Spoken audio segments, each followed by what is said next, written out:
नमस्कार दोस्तों, स्वागत है आप सभी का RP technical study YouTube channel में।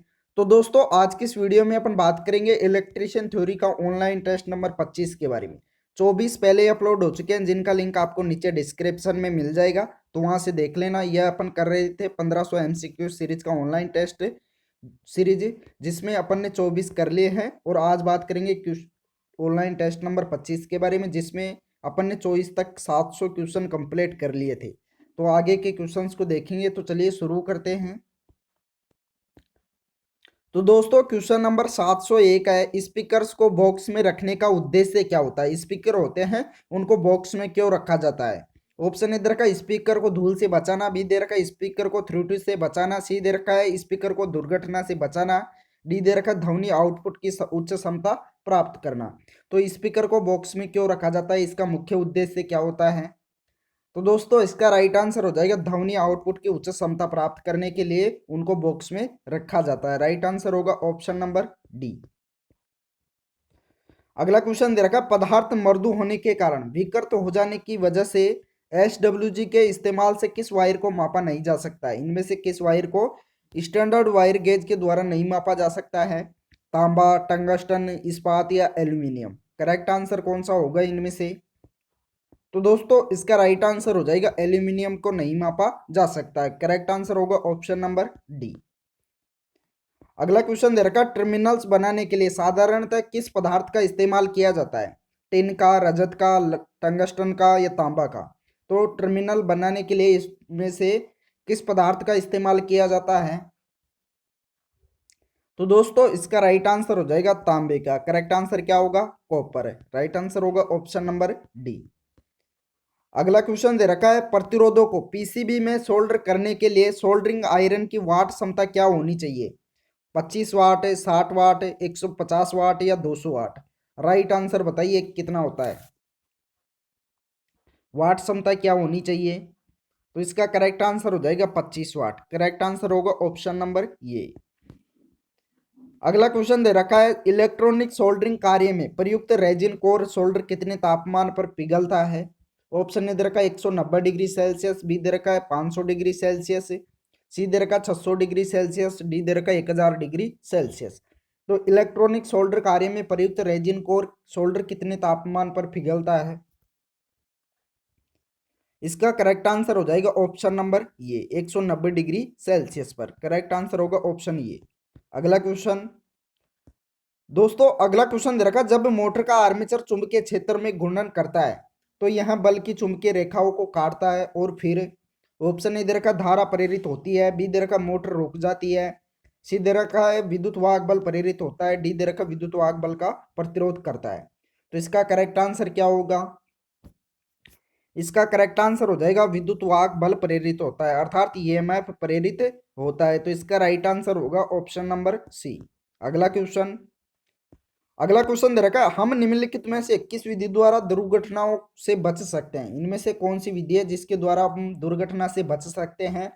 ऑप्शन के आधार पर इसका आंसर बताना है। तो ऑप्शन ए दे रखा, सुरक्षा उपकरणों का प्रयोग करके, बी दे रखा पुरानी विधियों का प्रयोग करके, सी दे रखा कार्य विशेष मशीन तथा कार्य स्थान से संबंधित सुरक्षा नियमों का पालन करके, डी दे रखा व्यक्तिगत उपायों का पालन करके। तो इनमें से किस विधि के द्वारा अपने दुर्घटना से बच सकते हैं। इंपॉर्टेंट क्वेश्चन है, जल्दी बताओ इसका करेक्ट आंसर क्या होगा। बहुत इंपॉर्टेंट क्वेश्चन है, ऑप्शन के आधार पर इसका आंसर बताना है। तो दोस्तों, इसका राइट आंसर हो जाएगा कार्य विशेष मशीन तथा कार्य स्थान से संबंधित सुरक्षा नियमों का पालन करके दुर्घटनाओं से बच सकते हैं। तो इसका राइट आंसर होगा ऑप्शन नंबर सी। अगला क्वेश्चन दे रखा है, किसी माध्यम के विद्युत प्रतिरोध को प्रत्यक्ष रूप से किसके द्वारा मापा जा सकता है। ओम मीटर द्वारा, वाट मीटर द्वारा, मेगर द्वारा या विभव मापी द्वारा। तो करेक्ट आंसर कौन सा होगा इनमें से। तो दोस्तों, विद्युत प्रतिरोध को प्रत्यक्ष रूप से ओम मीटर द्वारा मापा जा सकता है। करेक्ट आंसर होगा ऑप्शन नंबर ये। अगला क्वेश्चन दोस्तों, अगला क्वेश्चन दे रखा है, मापक यंत्रों में नियंत्रक बल आघूर्ण आवश्यक होता है क्योंकि यह ऑप्शन देखना है। ऑप्शन दे रखा है, विक्षेपण बल आघूर्ण का विरोध करता है, बी दे रखा है परावर्ती बल आघूर्ण का विरोध करता है, सी दे रखा है विक्षेपण बल आघूर्ण को कम करता है, डी दे रखा है बल आघूर्ण को नियंत्रित करता है। तो मापक यंत्रों में नियंत्रण बल आघूर्ण आवश्यक होता है, क्योंकि फटाफट से बताओ इसका करेक्ट आंसर क्या होगा। तो दोस्तों इसका राइट आंसर हो जाएगा विक्षेपण बल आघूर्ण का विरोध करता है। करेक्ट आंसर क्या होगा, ऑप्शन नंबर ये। चलिए अगला क्वेश्चन दे रखा है, निम्न में से कौन सा पदार्थ चुंबक द्वारा प्रबल रूप से आकर्षित नहीं होता। इनमें से कौन सा चुंबकीय पदार्थ है जो चुंबक द्वारा प्रबल रूप से आकर्षित नहीं होता है। मैग्नीशियम, लोहा, इस्पात या निकल। करेक्ट आंसर बताइए कौन सा होगा इनमें से कौन सा पदार्थ है जो चुंबक द्वारा प्रबल रूप से आकर्षित नहीं होता है। तो इसका राइट आंसर हो जाएगा मैग्नीशियम। करेक्ट आंसर होगा ऑप्शन नंबर ये। अगला क्वेश्चन दोस्तों, अगला क्वेश्चन दे रखा है, एक तार के व्यास को निम्नलिखित में से किसके प्रयोग से मापा जा सकता है। Wire gauge, thread ring gauge, thread plug gauge या रिंग गेज।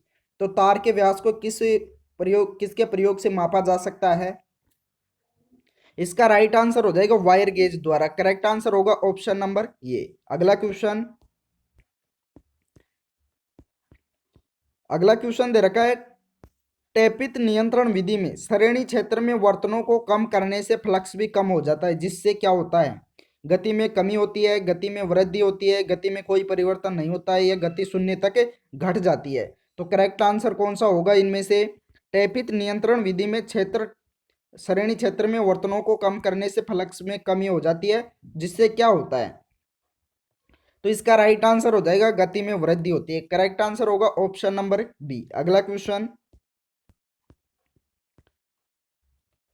दोस्तों, अगला क्वेश्चन दे रखा है, भारतीय विद्युत अधिनियम 1956 के अनुसार आपूर्तिकर्ता को उपभोक्ता द्वारा प्रयोग करने के लिए खालिस्तान को उसके परिसर में उपलब्ध करवाना तथा उसका रखरखाव करना चाहिए। किसका रखरखाव करना चाहिए।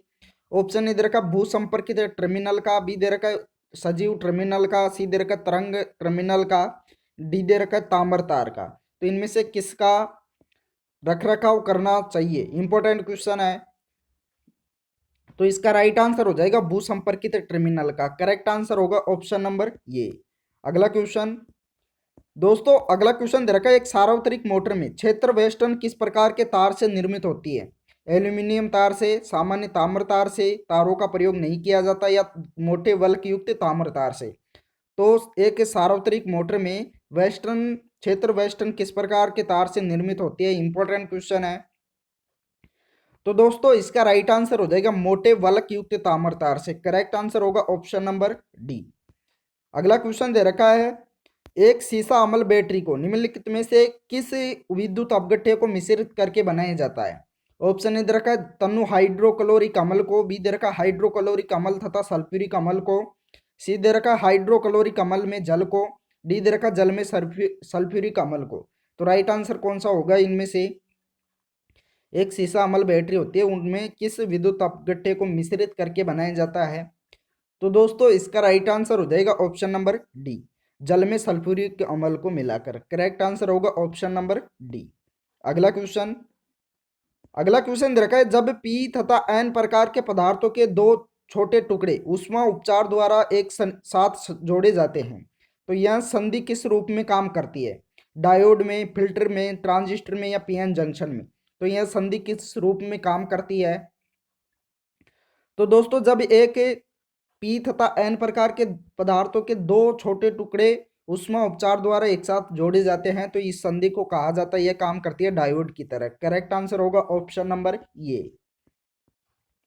अगला क्वेश्चन दे रखा है, एक कोर प्रकार के परिवर्तक में वेस्टर्न किस पर लपेटी जाती है। कोर के दोनों भागों पर, केवल ब्रशों पर, कोर के केंद्रीय भाग पर, या कोर के एक भाग पर। तो एक कोर प्रकार के परिवर्तक में वेस्टर्न किस पर लपेटी जाती है। इसका राइट आंसर हो जाएगा कोर के दोनों भागों पर। करेक्ट आंसर होगा ऑप्शन नंबर ये। अगला क्वेश्चन दोस्तों, अगला क्वेश्चन दे रखा, सीसा अम्ल बैटरी में प्रयुक्त ऋणात्मक प्लेट किसके द्वारा निर्मित होती है। पोटेशियम हाइड्रोक्साइड द्वारा, शुद्ध सीसा द्वारा, अमोनियम क्लोराइड द्वारा, या पतला सल्फ्यूरिक अम्ल द्वारा। तो इनमें से सीसा अम्ल बैटरी में प्रयुक्त ऋणात्मक प्लेट किसके द्वारा निर्मित होती है, इंपॉर्टेंट क्वेश्चन है, जल्दी बताओ। तो दोस्तों इसका राइट आंसर हो जाएगा शुद्ध सीसा द्वारा। करेक्ट आंसर होगा ऑप्शन नंबर बी। चलिए अगले क्वेश्चन का आंसर बताइए क्या होगा, फटाफट से बताना है। निम्नलिखित में से क्या ट्रांजिस्टर का एक प्रकार है। इनमें से ट्रांजिस्टर का प्रकार बताना है। पीएन, पीएनपी, एनपीपी या पीएनएन? राइट आंसर बताओ कौन सा होगा इनमें से, ट्रांजिस्टर का प्रकार कौन सा है इनमें से? तो दोस्तों इनमें से पीएनपी एक ट्रांजिस्टर का प्रकार है, करेक्ट आंसर होगा ऑप्शन नंबर बी। चलिए अगला क्वेश्चन। अगला क्वेश्चन दे रखा, समय आधारित पैमाने पर किसी विद्युत तरंग के आयाम परिवर्तन को देखने के लिए किस मापक यंत्र को बनाया गया है? कैथोड रे ट्यूब को, आवर्ती मीटर को, कैथोड रे ऑसिलोस्कोप को या ऊर्जा मीटर को? तो इनमें से समय आधारित पैमाने पर किसी विद्युत तरंग को आयाम परिवर्तन के देखने के लिए मापक यंत्र कौन सा बनाया गया है इनमें से? इसका राइट आंसर हो जाएगा कैथोड रे ऑसिलोस्कोप को। राइट आंसर क्या होगा? CRO। करेक्ट आंसर होगा ऑप्शन नंबर सी। अगला क्वेश्चन। अगला क्वेश्चन रखा, बड़े आकार के 3 फेज इंडक्शन मोटर के स्लिप का मान क्या होता है? 2.5 से 5, 1.5 से 2.5, 4 से 5 या 2.5 से 3? तो स्लिप का मान कितना प्रतिशत होता है? इंपॉर्टेंट क्वेश्चन है। तीन बड़े आकार के 3 फेज इंडक्शन मोटर होते हैं, उनमें स्लिप का मान कितना होता है, कितना प्रतिशत होता है?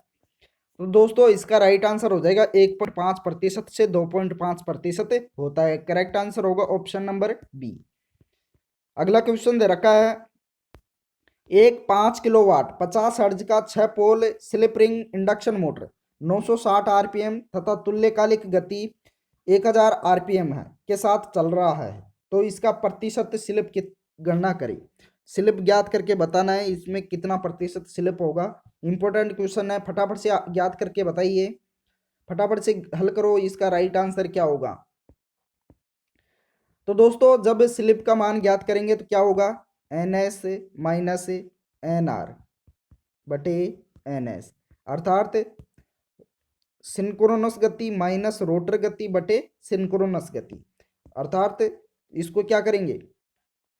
1000 माइनस 960 बटे 1000 गुणा 100। इस सूत्र के द्वारा इसको हल कर लेंगे, स्लिप का मान निकाल लेंगे, तो ऊपर कितना बचेगा? 40 बटा नीचे बचेगा 1000 गुणा 100। 2 जीरो से 2 जीरो कैंसिल हो जाएगा, बचेगा क्या? 1 जीरो से 1 जीरो कट जाएगा, बचेगा क्या? 4%। तो इसका राइट आंसर क्या हो जाएगा? Option number B. Correct answer क्या होगा? Option number B. एक बार दोबारा से देख लेते हैं दोस्तों, सिंक्रोनस गति कितनी देर की है? 1000 आरपीएम, और इंडक्शन मोटर की जो रोटर गति है वो कितनी देर की है? 960 आरपीएम। तो सबसे पहले स्लिप ज्ञात करने का फॉर्मूला क्या होता है? सिंक्रोनस गति माइनस रोटर गति बटे सिंक्रोनस गति गुणा 100%। में निकालेंगे तो गुणा किससे करेंगे? 100 से। तो इस प्रकार से इस सूत्र के माध्यम से इसको हल कर लेंगे। तो जब तुल्यकालिक गति दे रखी है 1000 आरपीएम माइनस रोटर गति दे रखी है 960 आरपीएम, तो 960 बटे सिंक्रोनस गति कितनी है? 1000 गुणा 100। जब 1000 में से 960 निकालेंगे तो कितना बचेगा? 40 बटे 1000 गुणा 100। 2 जीरो से 2 जीरो कैंसिल हो जाएगा, यहाँ नीचे 1 जीरो, 1 जीरो से 1 जीरो कैंसिल हो जाएगा, बचेगा क्या? 4। तो इसका करेक्ट आंसर क्या हो जाएगा? 4%। तो राइट आंसर होगा ऑप्शन नंबर बी। चलिए अगला क्वेश्चन। दोस्तों अगला क्वेश्चन दे रखा, निम्नलिखित में से किसी लैंप में अन्य लैंपों की तुलना में प्रकाशमान होने में अधिकतम समय विलंब होता है? इनमें से कौन सा लैंप है जिसमें अधिक समय विलंब होता है? LED लैंप, पारा लैंप, सोडियम वाष्प लैंप या ताप दीप्त लैंप? तो इनमें से कौन सा लैंप है जिसमें अधिक समय लगता है प्रकाशमान होने में? फटाफट से बताओ, इसका करेक्ट आंसर क्या होगा? तो दोस्तों इसका राइट आंसर हो जाएगा सोडियम वाष्प लैंप होता है, सोडियम वेपर लैंप होता है जिसमें अधिक समय विलंब होता है। राइट आंसर हो जाएगा ऑप्शन नंबर सी। अगला क्वेश्चन।